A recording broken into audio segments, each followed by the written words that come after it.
जय हिंद दोस्तों। स्वागत है आपका हमारे यूट्यूब चैनल सबकॉन्शियस स्टडी में। जैसा कि हमने पिछले क्लास में बौद्ध धर्म, जैन धर्म और कई सारे अन्य जो महत्वपूर्ण धर्म हैं हमने उनके बारे में सारी चर्चा की थी। अब हम पढ़ने जा रहे हैं उसके बाद जो वंश चालू होते हैं। आपने जो हर्यक वंश सुना होगा, मौर्य वंश सुना होगा, अशोक राजा किस वंश में थे, सारी चीज़ें के बारे में हम डिटेल से जानकारी एकत्रित करेंगे। तो आज जो हम स्टार्ट करने वाले हैं वो महाजनपद। क्या स्टार्ट करने वाले हैं? महाजनपद। महाजनपद के बारे में चलिए देखते हैं। तो ये हमारी क्लास है महाजनपद। इसमें से हम 2-3 वंश के बारे में डिटेल से देखेंगे सारी, अर्थात जो हिस्ट्री है हमारी, जो हम इस क्लास पर करने वाले हैं पूरे सीरीज में, वो स्टार्टिंग से लेकर के आदि ऐतिहासिक काल से लेकर के पूरी प्राचीन हिस्ट्री तक रहेगी। हमारी वर्तमान मॉडर्न हिस्ट्री तक हम पढ़ेंगे सारी चीज़ें। तो चलिए समझते हैं महाजनपद। जैसा कि आपने सुना होगा कि इस महाजनपद में कौन कौन आता है। मगध जो महाजनपद था वो बहुत बड़ा था, बहुत विस्तृत था। तो सब के बारे में हम डिटेल से जानकारी एकत्रित करेंगे। तो सबसे पहले हम देखते हैं महाजनपद। तो महाजनपद की डिटेल्स के बारे में थोड़ा सा हम चर्चा करेंगे। तो महाजनपद सिक्स शताब्दी ईस्वी अखंड भारत में द्वितीय नगरीकरण प्रारंभ हो गई, जिसे महाजनपद कहते हैं। अर्थात 6 शताब्दी में अखंड भारत में द्वितीय नगरीकरण प्रारंभ हुई है, जिसे क्या कहते हैं? महाजनपद। प्राचीन भारत में राज्य के प्रशासनिक इकाई को महाजनपद कहा जाता है। अर्थात जो राज्य की प्रशासनिक इकाई होती है उसको क्या बोलते हैं? महाजनपद। कुछ जनपदों का वर्णन उत्तर वैदिक काल में मिलता है। कहाँ पर मिलता है? उत्तर वैदिक काल में। इसकी समय अवधि है जो 600 ईसा पूर्व से लेकर के 340 ईसा पूर्व तक माना जाता है। इसका प्रमुख जो भाषा थी वो संस्कृत एवं प्राकृतिक थी। क्या थी भाषा? संस्कृत एवं प्राकृतिक भाषा थी। इसका जो शासन व्यवस्था था वो गणराज्य राजतंत्र था।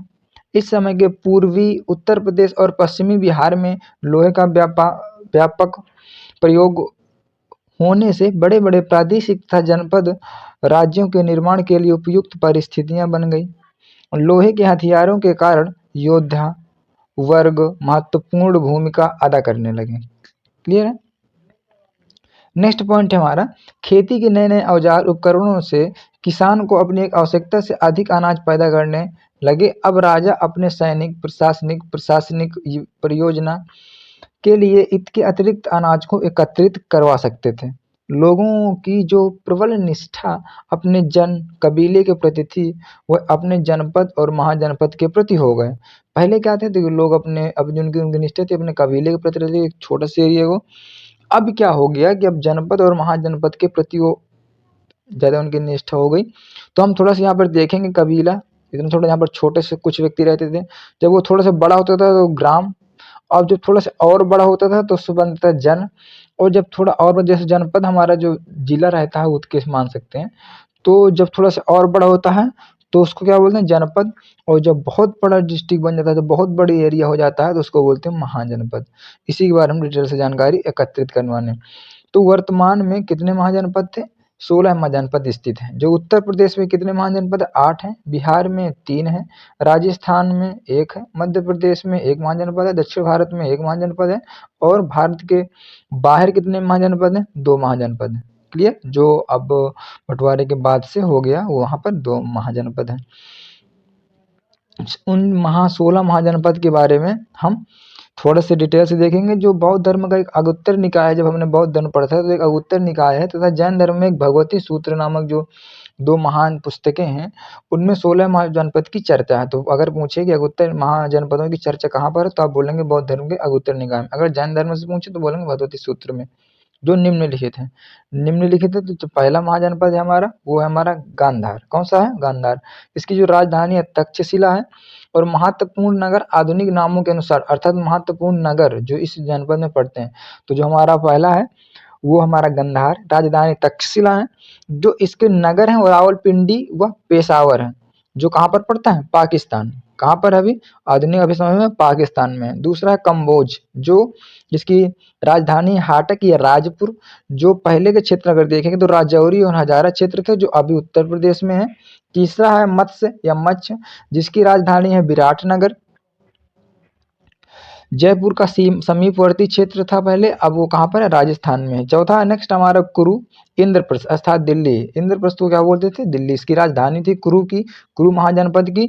जो इसका एरिया था दिल्ली मेरठ हरियाणा के आसपास का क्षेत्र था, अभी भी है। सूरसेन, सूरसेन क्या है हमारा? मथुरा। सूरसेन की राजधानी क्या है? मथुरा। मथुरा उत्तर प्रदेश में। जैसे कि आपको पता है कौशल, कौशल की राजधानी क्या है? श्रावस्ती, जो फैजाबाद, गोंडा, बहराइच उत्तर प्रदेश में स्थित है ये। पंचाल, पंचाल की राजधानी क्या है? अक्षत्र और काम्पिल्य, जो बरेली, बदायूं, फर्रुखाबाद उत्तर प्रदेश में है ये। नेक्स्ट क्वेश्चन है, नेक्स्ट हमारा जो महाजनपद है वो है हमारा पंचाल के बाद हमने चेदी। चेदी क्या है? चेदी की जो राजधानी है वो सत्यमती है, जो बुंदेलखंड उत्तर प्रदेश में है। वत्स या वंश देखेंगे तो उसकी जो राजधानी है वो कौशाम्बी है, इलाहाबाद एवं मिर्जापुर जिला जो इसका एरिया है वो इलाहाबाद एवं मिर्जापुर का जिला है, उत्तर प्रदेश में है। काशी, काशी महाजनपद है जिसकी राजधानी वाराणसी है। वाराणसी के आसपास के क्षेत्र, इसका एरिया है पूरा आसपास के क्षेत्र वाराणसी का, जो उत्तर प्रदेश में स्थित है। नेक्स्ट महाजनपद है मल्ल, जिसकी राजधानी क्या है? कुशीनारा या कुशावती, जो कहाँ का एरिया है इसमें? देवरिया उत्तर प्रदेश में जो स्थित है। नेक्स्ट महाजनपद है अस्मक, अस्मक या अस्मक ऐसे भी लिख सकते हैं, ऐसे जो भी है।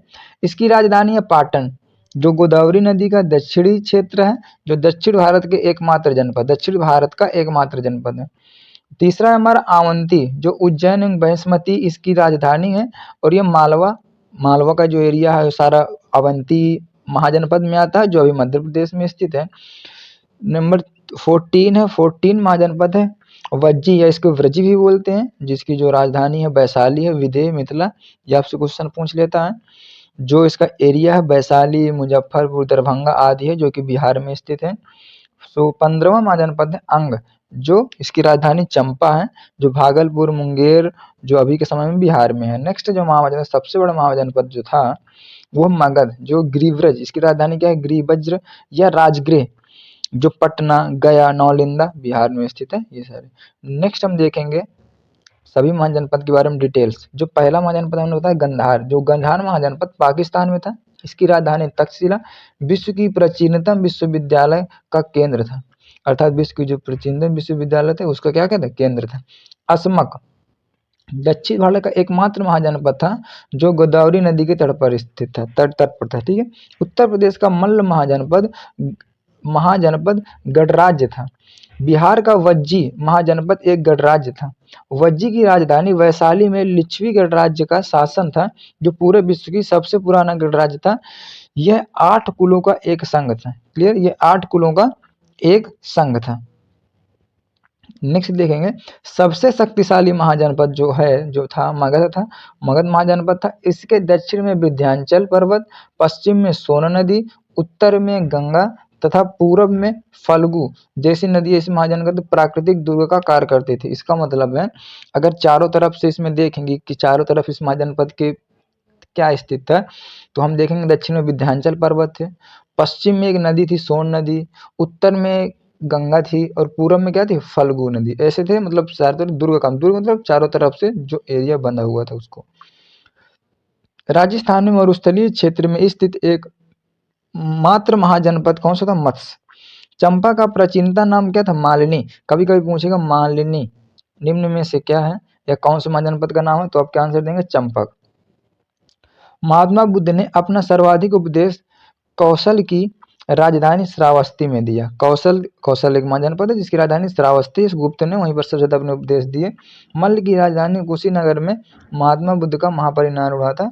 महात्मा बुद्ध के समकालीन अवंती के राजा शासक चंद्रप्रद्योत थे। नेक्स्ट महाजनपद के बारे में देखेंगे, जो अंग, अंग की जो चर्चा है वो पहली चर्चा अथर्ववेद में किया गया था, ठीक है। मगध महाजनपद पर कुल 7 राजवंशों ने शासक किया है, जैसे कि हमने बता चुके हैं आपको कि जो सबसे बड़ा महाजनपद था वो था मगध महाजनपद। 7 राजवंशों ने शासन किया था। यह एक ट्रिक है 7 राजवंशों को याद करने की। जैसे हा से हो गया हसीन हर्यक वंश, सा से सुनांग वंश, नौ से आनंद वंश, म से मौर्य वंश, शुंग वंश, के से कर्ण वंश, सा से सातवाहन वंश। सभी के बारे में सातवाहन की ट्रिक है याद करने की। तो हम देखेंगे पहले सभी राजवंश के बारे में डिटेल से देखेंगे। तो जो पहला हमारा वंश है हर्यक वंश है। क्या है हमारा? हर्यक वंश। जो इसका समय था वो 544 से लेकर के 412 ईसा पूर्व था। इसके संस्थापक थे बिंबिसार, जो इसका समय जैसे कि मैंने बता दिया कि जो बिंबिसार का समय था वो 544 से लेकर के 492 तक था। ठीक है। ये पूरा जो वंश चला वो 412 तक चला। अभी हम चलेंगे जितने भी शासक आएंगे इसके सारे एक बार में डिटेल देखेंगे। तो जो ये हर्यक वंश है जो हमारा पहला, इसका समय अवधि कितनी है, 544 से लेकर के 412 ईसा पूर्व तक है। इसके संस्थापक, पहले संस्थापक जो बिंबिसार थे, इनके जो समय था 544 से लेकर के 492 तक था। ये जैन तथा बौद्ध धर्मों को समकालीन थे, अर्थात जैन धर्म बौद्ध धर्म के दोनों के समकालीन थे। उसी समय में हर्यक वंश स्टार्ट हुआ था, उस समय बिंबिसार थे। इस वंश के संस्थापक बिंबिसार थे। कौन थे, बिंबिसार। यह पहला ऐतिहासिक राजवंश था, अर्थात सबसे पहले अगर कोई देखे कौन सा वंश था तो हर्यक वंश था। क्लियर। इसकी राजधानी राजगिरी और गिरिव्रज थी। कौन थी, राजगिरी और गिरिव्रज थी। बिंबिसार 52 वर्षों तक मगध पर राज्य किया। यह प्रथम राजा था जिससे प्रशासनिक राज्य पर बल दिया। किस पर, प्रशासनिक राज्य पर बल दिया। यह स्थायी सेना रखता था। क्या रखता था, स्थायी सेना रखता था। बिंबिसार बौद्ध धर्म का अनुयायी था, अर्थात किसको मानता था, बौद्ध धर्म को। बिंबिसार ने अंगराज्य के शासक ब्रह्मदत्त को हराकर अपने पुत्र अजातशत्रु को वहां का शासक बना दिया, अर्थात जो एक अंगराज्य था वहीं पर मगध के आसपास, उसको हरा दिया बिंबिसार जी ने। और वहां का जो शासक था ब्रह्मदत्त, उसको हरा करके अपने पुत्र, अर्थात बिंबिसार के जो पुत्र था उसका नाम था अजातशत्रु, उसको वहां का शासक बना दिया। बिंबिसार ने विवाह के माध्यम से दहेज के रूप में लिए गए क्षेत्र को अपने साम्राज्य पर विस्तार किया। अर्थात यह क्या करता था, किसी राजा की पुत्री से शादी करता था और उस पर दहेज मांग लेता था जो भी, तो कई सारे ऐसे राज्य, कई सारे ऐसे बहुत सारी राज्य साम्राज्य अपना विस्तार किया, मांग लेता था। क्लियर। तो बिंबिसार की जो पहली पत्नी थी महाकौशला थी। कौन थी, महाकौशला, जो कौशल राज की पुत्री तथा प्रसेनजीत की बहन थी। यह क्वेश्चन कभी कभी आ जाता है कि जो बिंबिसार की पत्नी महाकौशला थी वो कहाँ थी, कहाँ की थी, तो आप बोलेंगे कौशल राज की पुत्री थी, प्रसेनजीत की बहन थी। इनके साथ दहेज में काशी प्रांत मिला, अर्थात इन्होंने जैसा बताया ना कि शादी करके दहेज में अपने राज्य को विस्तार ज्यादा, मतलब ज्यादा बड़ा विस्तार करते थे। तो जब इनसे दहेज लिया गया तो दहेज में इन्होंने क्या लिया, काशी मांग लिया। ठीक, काशी प्रांत मिला, जिससे 1 लाख की वार्षिक आती थी, अर्थात 1 लाख रुपए वार्षिक आता था वहां से। बिंबिसार की दूसरी पत्नी अगर देखें, दूसरी पत्नी थी वैशाली।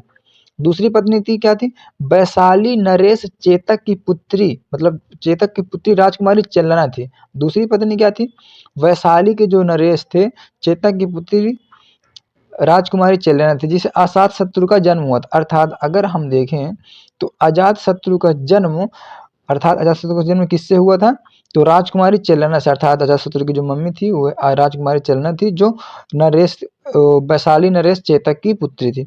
बिंबिसार की तीसरी पत्नी पंजाब के मद्र कुल की राजकुमारी क्षेमा थी। बिंबिसार की चौथी पत्नी आम्रपाली थी, जो वैशाली की गणिका थी। बिंबिसार अपनी पत्नी रानी चेलना से भी प्रवाहित होकर के जैन धर्म अपना लिया। अर्थात जो बिंबिसार थे उनकी जो पत्नी चेलना थी उससे प्रभावित होकर, किससे, चेलना से, उन्होंने क्या अपना लिया, जैन धर्म को अपना लिया। बिंबिसार के पिता का नाम क्या था, भाटिया था। पुराण में बिंबिसार को श्रृणिक कहा जाता है। क्या कहा जाता है, श्रृणिक। इसके समय अवंती के राजा चंद्रप्रद्योत, जो इसके समय अवंती के एक राजा थे चंद्रप्रद्योत, को एक असाध्य रोग हो गया था, अर्थात लाइलाज बीमारी हो गई थी जिसका इलाज कोई नहीं था।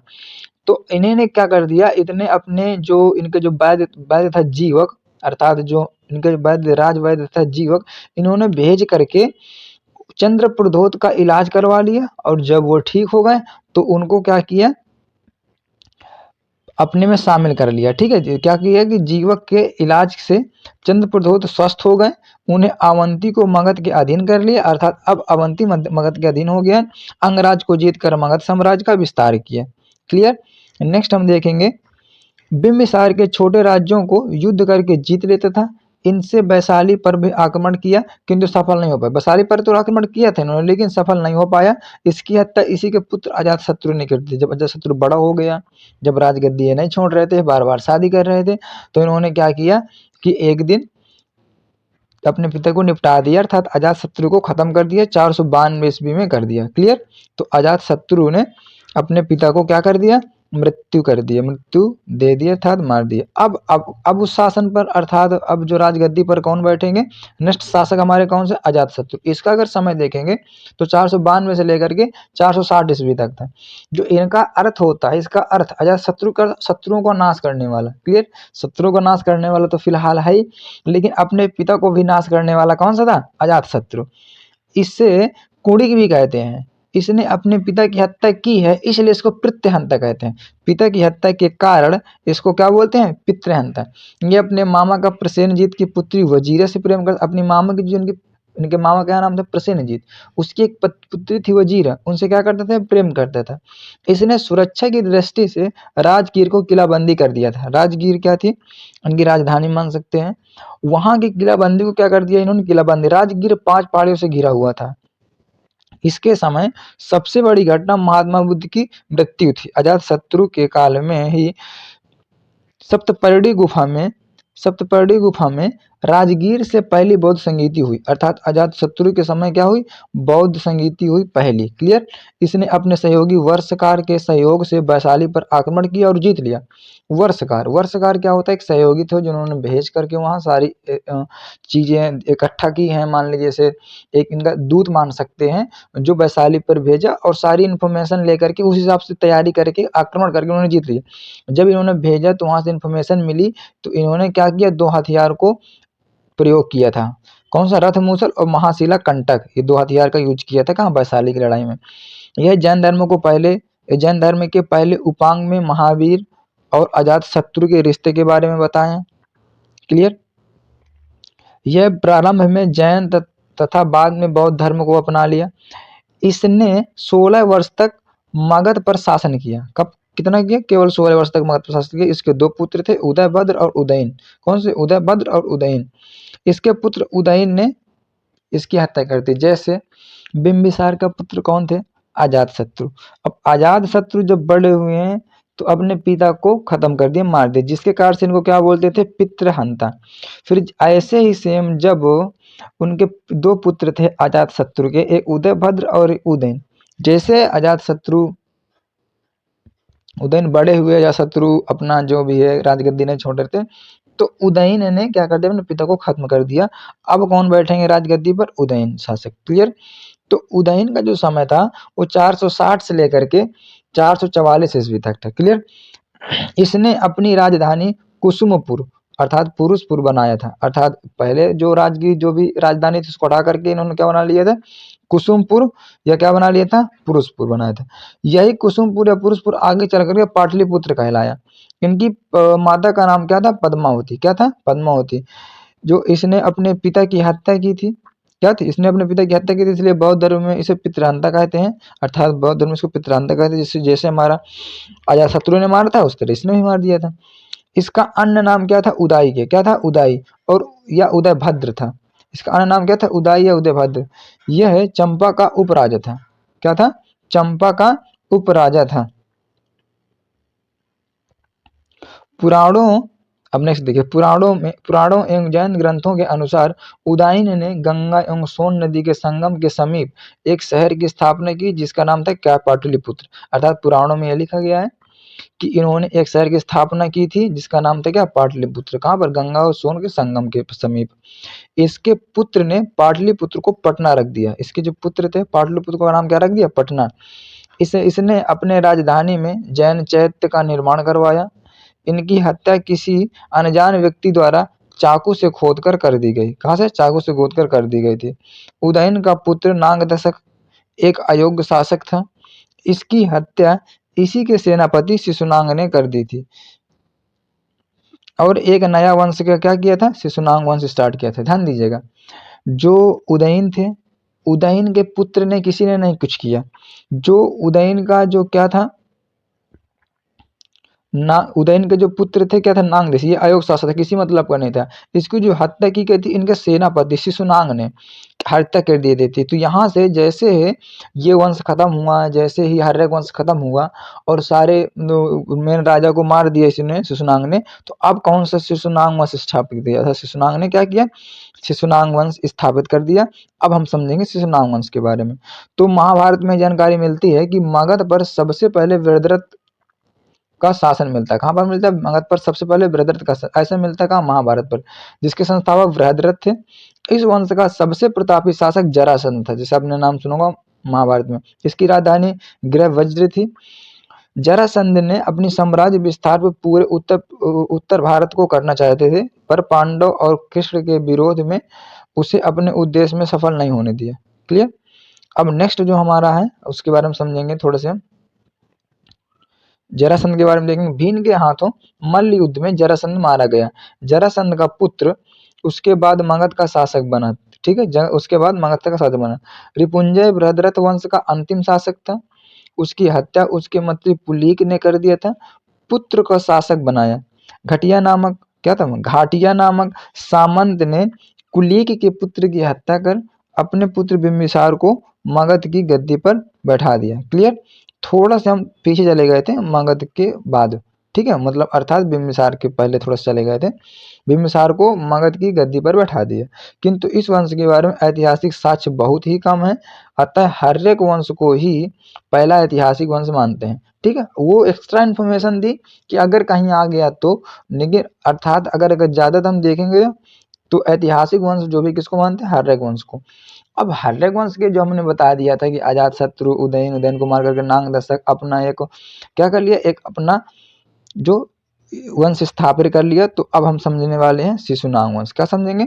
शिशुनाग, अर्थात हमने आज एक वंश खत्म कर लिया जिसका नाम है हर्यक वंश। अब हम देखेंगे शिशुनाग वंश। शिशुनाग वंश में क्या है? जो शिशुनाग वंश चल रहा है उसका जो समय अवधि है 412 से लेकर के 394 ईस्वी तक है।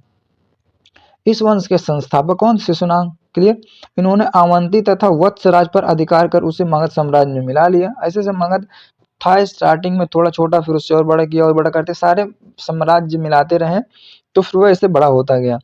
इन्होंने अपनी राजधानी पाटलिपुत्र सॉरी पाटलिग्राम से हटा करके वैशाली को बना लिया। किससे बना लिया? वैशाली को। इसके शासन के समय मगध साम्राज्य के अंतर्गत बंगाल से लेकर मालवा तक का क्षेत्र था। तो बंगाल से लेकर के मालवा तक का क्षेत्र कहाँ था? शिशुनाग के समय। क्लियर? इस वंश का अगला शासक कौन था? कालाशोक। अर्थात अब ये मतलब इस वंश तो वही है, कौन? शिशुनाग वंश, बट इसका जो शासक है वो हमारा दूसरा आ गया कालाशोक। कालाशोक का समय कितना था? अगर कालाशोक का समय देखेंगे तो 394 से लेकर से 366 ईसा पूर्व तक था। शिशुनाग के मृत्यु के पश्चात कालाशोक मगध की गद्दी पर बैठा।